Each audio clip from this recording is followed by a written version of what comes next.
오늘은 예언과 신앙입니다. 이사야 41장 21절에 있는 말씀을 드립니다. 우리 성경을 가지신 분들은 이사야서 41장 21절 나 여호와가 말하노라 너희 우상들은 소송하라 야곱의 왕이 말하노니 너희는 확실한 증거를 보이라. 장차 당할 일을 우리에게 진술하라. 또 이전 일이 어떠한 것도 알게 하라. 우리가 마음에 두고 그 결말을 알아보리라. 혹 앞으로 올 일을 듣게 하며 뒤에 올 일을 알게 하라. 그리하면 너희가 신들인 줄 우리가 알리라. 또 복을 내리든지 재난을 내리든지 하라. 우리가 함께 보고 놀라리라. 여러분, 우리 성경은 일반 역사책하고 좀 다릅니다. 그렇죠? 제가 대학교 때 열심히 성경을 보고 있으니까 옆에 있는 친구가 하는 말이 당신은 조선 사람으로 조선의 후예로서 왜 조선시대 역사를 열심히 공부하지 않고 이스라엘의 역사를 공부하느냐, 그렇게 도전을 했습니다. 여러분, 어떻게 하면 정답 비슷한 답을 할 수 있을까요? 여러분, 그런 질문을 받으시면 어떻게 대답하시겠습니까? 성경은 그냥 역사가 아니고 성경이 다른 책과 구별될 수 있는 가장 강력한 요소 하나가 있는데 그것이 바로 예언입니다. 예언.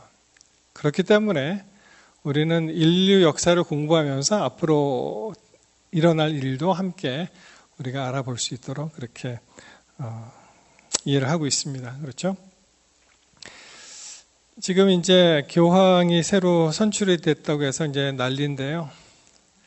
아마 앞으로 몇 주 또는 몇 달 계속해서 이 이야기가 이제 반복이 되는데, 특별히 우리 애드벤티스트 커뮤니티에서는 더 아마 난리를 칠 것 같습니다. 우리가 여기에 굉장히 민감하신 분이 있기 때문에. 여러분, 이 교황 이름이 레오 14세로 리오 the 14th 이렇게 되어 있는데, 이 사람 원래 이름은요 로버트 프랜시스 프레보, 미국식으로 얘기하면은 영어식으로 하면 프레보스트, ST까지 붙이는데 보통 이제 프레보라고 이제 발음을 하든지, 교황청에서 나온 그 공식 번역문을 보니까 그냥 프레보스트라고 번역은 했더라고요, 보니까.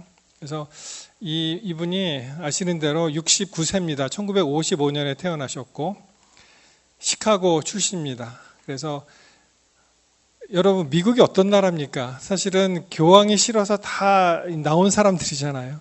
근데 미국 출신의 이제 교황이 탄생을 했다 그래서 지금 조금 그런 얘기가 있습니다.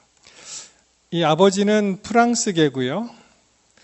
프랑스 이탈리아계고 어머니는 스페니쉬, 그러니까 스페인어를 구사하는 그 스페인 쪽의 그 계통이기 때문에 출생은 미국에서 했습니다만 페루에 가서 이제 많이 그런 어떤 선교 그런 활동을 하고, 제가 듣기로는 영어는 모국어니까 영어, 그리고 또 이탈리아어, 그리고 스페인어, 하여튼 굉장히 여러 가지 언어를 구사할 수 있는, 미국 사람들 그래요. 너무 이상하대요, 이게. 교황이 영어를 하는데 액센트가 없는 영어를 들으니까 너무 이상하다는 거예요. 267대 교황이라고 알려져 있고요.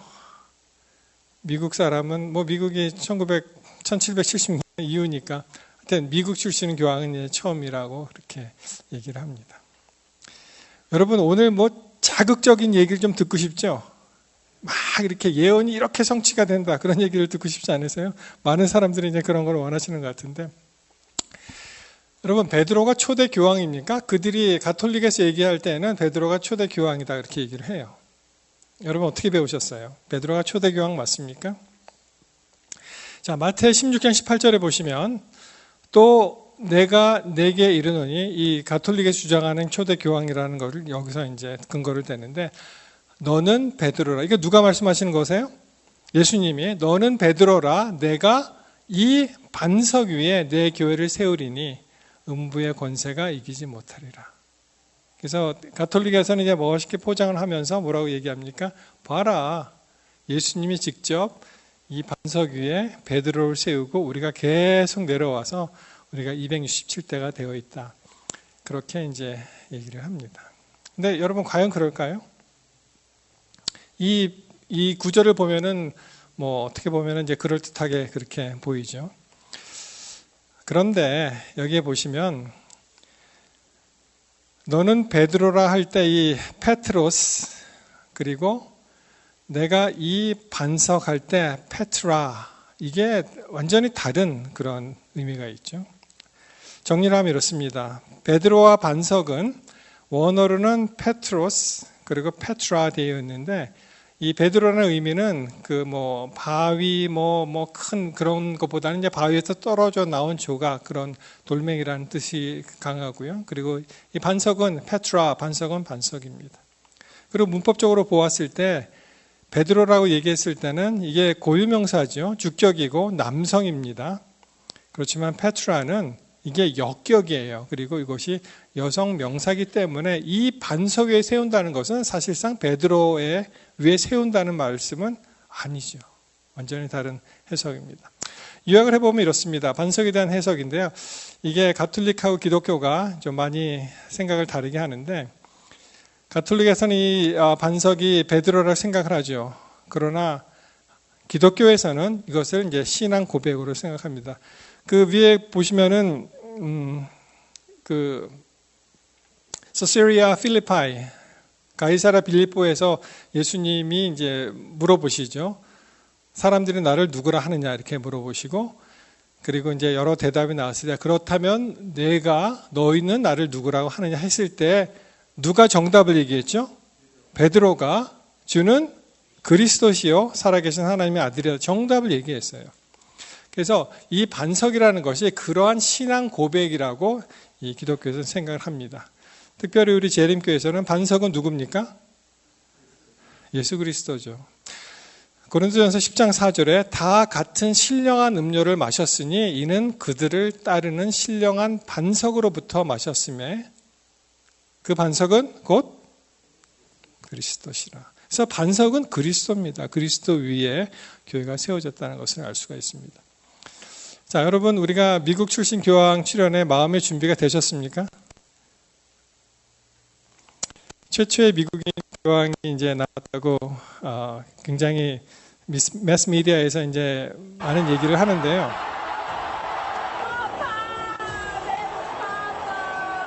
We have a pope, and this is a shocker, guys. He is American. We're going to history meeting here late today, the first ever American pope. Cardinal Robert Prevost, now Pope Leo XIV, the head of the Catholic Church. The shock. This is groundbreaking in many ways. La pace sia con tutti voi. It's a beautiful day in the life of the Catholic Church and in the life of every person on earth.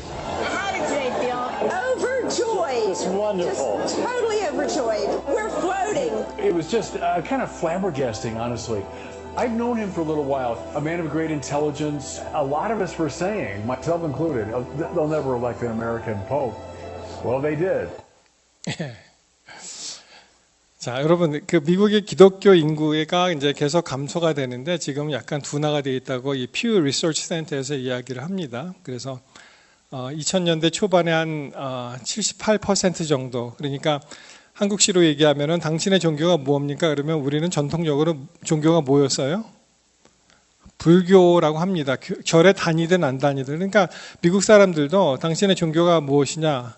그러면은 교회를 다니든 안 다니든 그 신앙의 뿌리는 뭐라고 생각하는 거예요? 가톨릭이나 기독교를 생각하면서 기독교다, 크리스천이다, 아니면 크리스천 그렇게 이야기를 하는데 자, 이 통계를 보시면은 미국 내 가톨릭 비율이 한 20% 됩니다. 10명 중 2명. 그리고 기독교인들이 한 40% 돼서 합치면 한 60%, 70% 되는데 인구를 보면 가톨릭이 7천만, 70 million, 그리고 기독교는 1억 2천. 자, 가톨릭은 점진적인 감소를 합니다. 이 선진국들은 대부분 이제 내려가니까 이 기독교는 특별히 기독교는 젊은 층에서 굉장히 빠른 감소가 일어나고 있다 하는데 이 표가 이야기하는 것이 무엇이냐면은 여러분이 미국이 교황이 싫어서 천주교 핍박이 싫어서 이쪽으로 건너오신 분들인데 사실은 가톨릭 신자들도 많이 왔어요. 여기 이 종교의 자유가 있으니까. 가톨릭과 기독교를 합해서 가장 큰 종파입니다. 미국의 기독교의 어느 프로테스탄트 어떤 디노미네이션보다 훨씬 더 많은 사람들이 가톨릭을 믿고 있다는 것입니다. 그러니까 이 나라가 기독교 나라 비슷하면서도 아니고 무신론 국가로 이제 가는 거 우리가 감을 잡으시죠. 그래서 이 포비 리오 더 14세 14th가 되는데 the first American Pope이라기보다 아메리카 그러면 이제 남미하고 북미도 이제 포함되니까 사실 전 교황 프란시스가 사실 남미 출신이었잖아요. 그러니까 첫 번째 US Pope 그렇게 이제 되겠죠. 그런 의미로 이제 아메리칸이라고 썼습니다. 그런데 문제는 왜 이 14세, 왜 리오가 이제 라틴어로 사자를 얘기하는데 이것을 썼느냐 하는 것입니다. 몇 주 지나면서 8일에 선출이 되었죠. 그러니까 며칠 지나면서 많은 분들이 저에게 이제 데이터를 많이 보내주시고 서로 공감하면서 이제 이 예언에 대해 생각하는 시간을 갖게 되었는데 왜 14세인가? 그 옆에 있는 오른쪽에 있는 사람이 레오 13세입니다. 실제로 이 레오 14세는 레오 13세가 하는 일을 내가 그대로 받겠다라는 의미로 이제 레오를 썼는데요. 그가 직접 이렇게 얘기합니다. 여기 보시면은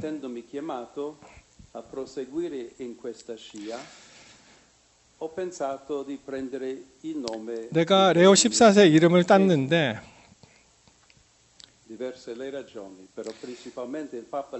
특별히 레오 13세가 그가 한 일, 교황 회칙에 나온 일을 보면서 내가 그 이름을 땄다.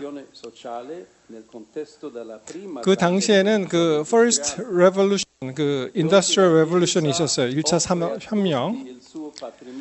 그리고 지금은 어떤 일이 있냐면은 AI로 대변되는 다른 어떤 산업혁명 비슷한 혁명의 시기에 있기 때문에 사람들을 내가 보호하겠다라는 것이 이 레오 14세가 나온 그 의미입니다. 그래서 지금 지나갔는데 맨 마지막에 보시면은 그 맨 밑에 The Defense of Human Dignity, 사람들의 그 어떠한 그 존엄성, 그리고 Justice, 정의, 그리고 뭐가 나옵니까? Labor 이렇게 나옵니다. 노동에 관해서 자기가 관심이 많다고 얘기합니다. 실제로 이 교황 회칙, 레오 13세가 이야기한 교황 회칙을 보면 1891년에 이렇게 이제 쓰여 있습니다. 빠르게 번역을 해드리면 이제 우리는 우리의 주제를 계속하면서 인간과 국가의 관계에 대해 언급하고자 한다. 개인의 권리를 보호함에 있어서 가난한 자들과 악한 자들에게 특별한 배려가 주어져야 되고 공공의 권위인, 이 public authority가 사실 뭔지 잘 모르겠어요. 공공의 권위는 모든 사람의 이익을 신중히 고려하고 각자에게 정당한 배려를 해야 할 의무가 있다. 노동에서의 휴식, 특히 일요일 준수로 규정된 휴식은 건강과 가정생활에 가장 도움이 된다. 그러므로 고용주와 노동자 모두 일요일에 일을 쉬고 그날을 종교, 가정, 휴식에 바치는 것이 의무이다. 이렇게 1891년 회칙에 그런 그게 나옵니다. 요약을 하면은 교황 레오 13세의 회칙에 그 레룸 노바룸, 그래서 일요일과 휴식에 관한 핵심을 이 라틴어로 써 있는 거를 영어로 번역한 거는 이제 한글로 번역한 것인데요. 일정한 날과 휴식 시간은 노동자가 정신과 육체의 피로를 풀고 가정의 의무와 신앙의 실천을 위한 여유를 주기 위해 필수적이다. 특히 일요일은 신의 명령에 따라 예배와 휴식을 위한 날로 정해졌으며 이는 종교적인 이유뿐만 아니라 사회적인 이유로도 유지되어야 한다. 그러므로 일요일에는 정당한 이유가 없는 한 육체 노동에서 벗어나야 하며 이로써 영혼은 하늘의 것을 묵상할 수 있고 사람은 가족과 공동체와의 유대를 깊게 할 수 있다. 그러니까 우리가 재림 신자라면 누구나 이것을 들으면서 어떠한 일을 이제 생각을 합니다. 앞으로 이런 일이 곧 벌어지겠구나 그런 생각을 하게 됩니다. 실제로 계시록 13장 11절에 보시면은 미국에 관해서 이렇게 표현을 하죠. 사실 미국은 어린 양은 아니에요. 어린 양과 같은 두 뿔의 짐승이기 때문에 어린 양의 그러한 습성이라기보다는 무시무시한 일이 이제 일어날 것 같은데요. 내가 봄에 또 다른 짐승이 땅에서 올라오니 어린 양 같이 두 뿔이 있고 용처럼 말을 하더라. 그래서 이 두 뿔이 상징하는 게 무엇이겠습니까? 여러분 아시는 대로 A nation without king, 왕이 없는 그러한 나라, 그리고 Religion without pope, 교황이 통치하지 않는 종교의 자유가 있는 나라를 이제 상징하는데, 여러분 워싱턴 DC하고 이 로마 그 바티칸 보시면 굉장히 유사한 점이 많이 있습니다. 오벨리스크도 있고요. 실제로 그 국회의사당은 이 성 바오로 성당에 해당되는 그런 도움을 본따서 만든 거예요. 우리 다 지나갔습니다. The Holy Alliance. 그래서 이제 레이건 대통령하고 1980년대에 교황하고 만나서 어떠한 그 신성한 동맹이다. 그런 얘기 있었죠. 여러분, 미국에서 가톨릭 출신의 대통령이 누가 있었는지 기억하십니까? 첫 번째는 케네디 대통령이에요. 35대. 그때 난리가 났습니다, 미국이. 이제는 곧 예수님이 오신다. 왜냐하면은 케네디가 이제 1960년대 이제 그 선거를 하고 61년부터 이제 시작을 했죠. 그런데 경교롭게도 우리 예언서의 맨 마지막, 여러분 말세가 언제인지 아세요? 소위 말하는 말세? 1844년 이후는 무조건 다 말세예요. 그 이후에 예언이 없습니다. 그게 가장 긴 예언이 거기서 끝나기 때문에 그 이후로 예수님 오셔도 전혀 이상할 것이 없죠. 그런데 노아가 몇 년을 기다렸어요? 비가 올 때까지? 1844년에서 120을 더하면 어떻게 됩니까? 몇 년이 나와요? 그래서 그때 난리가 났던 거예요. 아마도 어쩌면 1964년 안으로 예수님이 오시는 것이 아니고 120년의 유예 기간을 두시고 그때 그렇게 난리를 쳤는데 사실은 46대 그 조 바이든 대통령이 됐죠. 딱 60년 후에 이 사람이 다시 대통령이 되었는데 이 사람이 두 번째로 가톨릭 출신의 대통령입니다. 그때는 아무도 뭐라고 안 해요. 그런가 보다 하지. 한번 지나갔어요. 그렇기 때문에 무뎌졌습니다. 그렇죠? 그래서 이제 미국하고 어차피 교황청하고 이제 친해야 되는데 아직까지는 그렇게 친해 보이지는 않아요. 서로 싫어하는 것 같아요. 보니까. 그렇지만 이것이 대단한 어떠한 문제가 될 수도 있고 안 될 수도 있는데 여러분 우리 말하자면 교회 진압격에 해당되는 미국 잡지가 있는 Adventist Review잖아요. 여기 보면은 션 문스트라가 쓴 그 아티클이 이제 있습니다.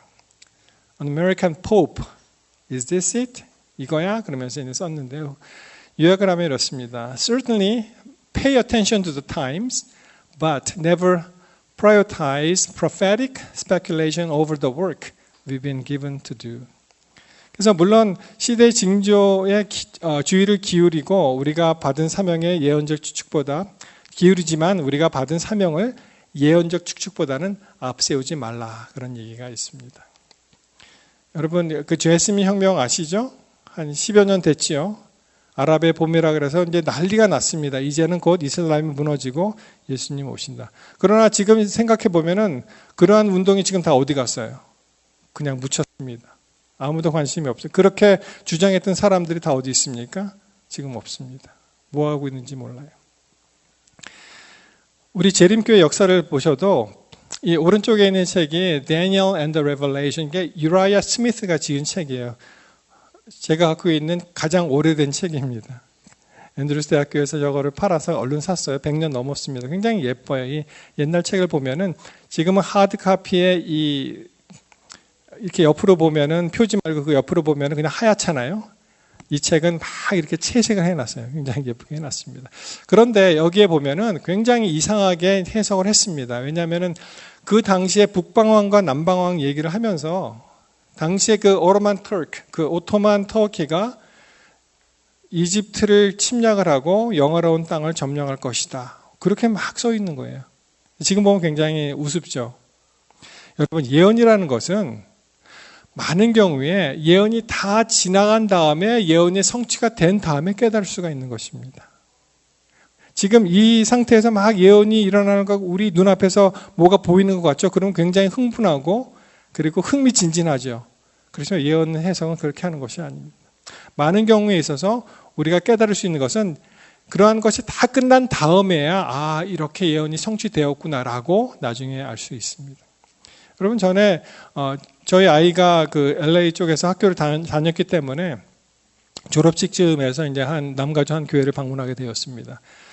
지금 누구라고 하면은 다 아시는 그런 분이 거기서 이제 강의를 하시는데 제가 듣도 보도 못한 그러한 예언 해석을 막 하는 거예요. 전도회를 통해서. 그래서 제가 저 뒤에서 앉아 있으면서 저렇게 말씀하시면 조금 위험하지 않을까 이렇게 생각했는데 아니나 다를까 그분이 이제 교회를 떠나시게 되었고요. 여러분 그래서 이 예언 해석의 그 두 양극단을 피해야 됩니다. 너무 무관심해서도 안 되고요. 또 너무 예민해서도 안 됩니다. 전혀 상관없이 또 우리가 살 수 없죠. 너무 예민하게 예언 해석하게 되면은 여러분이 갈매기가 그 교황이 선출되면은 이제 흰 연기가 나오잖아요. 저 갈매기까지 다 해석을 해야 돼요. 너무 예민하게 해석하려면 저게 무슨 의미가 있느냐. 그렇지만 우리가 예수님이 하신 말씀과 같이 너희가 선지자 다니엘이 말한 바 멸망에 가증한 것이 거룩한 곳에 선 것을 보거든 읽는 자는 깨달을진저 그때 유대에 있는 자들은 다 산으로 도망할지어다. 이 산으로 도망한다는 이 영적 의미가 무엇일까? 산이 없는 곳도 있어요, 여러분. 도망할 데가 없습니다. 그죠? 그러니까 영적인 의미가 분명히 있죠.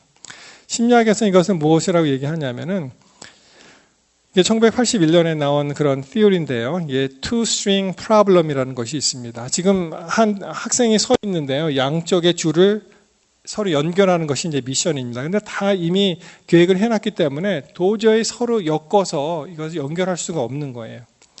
그런데 이 사람들을 좀 화나게 하는 일은 그 사람에게 가위를 하나 줍니다. 가위를. 그럼 뭐 이걸 어쩌라고. 그래서 많은 사람들이 그 심리학자가 얘기하는 것이 이 가위를 이용해서 한쪽 이 줄을 잡고 다른 쪽 줄은 가위를 이용해서 어떻게 해요? 팔을 막 뻗친 다음에 가위로 그걸 이제 잡으려고 하죠. 근데 가위의 그 목적은 뭐죠? 그 용도가? 가위는 자르는 거예요. 그래서 전혀 그 생각을 못하고 이제 연결을 할 수가 없는데 이때 심리학자가 망치를 줍니다. 망치를. 그러면 금방 해결이 된다는 거예요. 어떻게 해결할 수 있습니까? 다람에서 펜듈럼 효과를 이용하죠. 던져갖고 되돌아오면 그 망치를 잡고 망치는 버리고 선을 이렇게 묶을 수도 있습니다. 그렇기 때문에 우리가 이러한 어떠한 그 고정관념에서 계속 갇혀 있어갖고 계속 진행을 한다면 이것을 풀 수가 없는데 그렇게 하지 말고 우리가 산으로 떠난다는 것은 그 자리를 떠나는 것입니다. 뭐 좋습니다. 공부하시다가 뭐 성경 보시다가 또는 어떤 일을 하시다가 그 자리를 떠나서 산책을 하든지 산에 가든지 대화를 하든지 하면은 새로운 그러한 일이 또 우리에게 하나님께서 주실 줄 믿습니다. 정말 중요한 것은 미가 6장 8절에 나오죠. 보시면은 사람아 주께서 선한 것이 무엇임을 내게 보이셨나니 여호와께서 내게 구하시는 것은 오직 정의를 행하며 인자를 사랑하며 겸손하게 내 하나님과 함께 행하는 것이 아니냐. 하나님과 동행하는 것이 더 중요한 거예요. 예언의 해석도 중요하지만 그렇지만 우리가 오늘 준비되어 있지 않으면 한 10년 후면 준비되어 있을까요? 아니요. 저는 그렇게 생각 안 합니다. 오늘 우리가 준비되어 있다면은 내일 예수님이 오셔도 오시는 거예요. 전혀 부담이 없습니다. 그렇죠? 오늘 어떠한 뭐 무슨 일이 일어났다, 뭐 어떻게 된다 그런 거에 현혹되지 마시고 오늘 예수님을 준비하시기 바랍니다. 예수님과 동행하시기 바랍니다. 그래서 우리가 필요한 것은 믿음의 주요 히브리 12장 2절 또 온전케 하시는 이 예수를 바라보자. 그는 그 앞에 있는 기쁨을 위하여 십자가를 참으사 부끄러움을 개의치 아니하시더니 하나님 보좌 우편에 앉으셨다고 말씀하십니다. 여러분 우리 예수님 다시 오십니다. 오늘 우리가 준비되어 있다면은 예수님이 오늘 오시든 10년 후에 오시든 아무 문제가 없습니다. 매일매일 우리의 삶을 주님께 드리시게 되기를 이 시간에 간절히 바랍니다.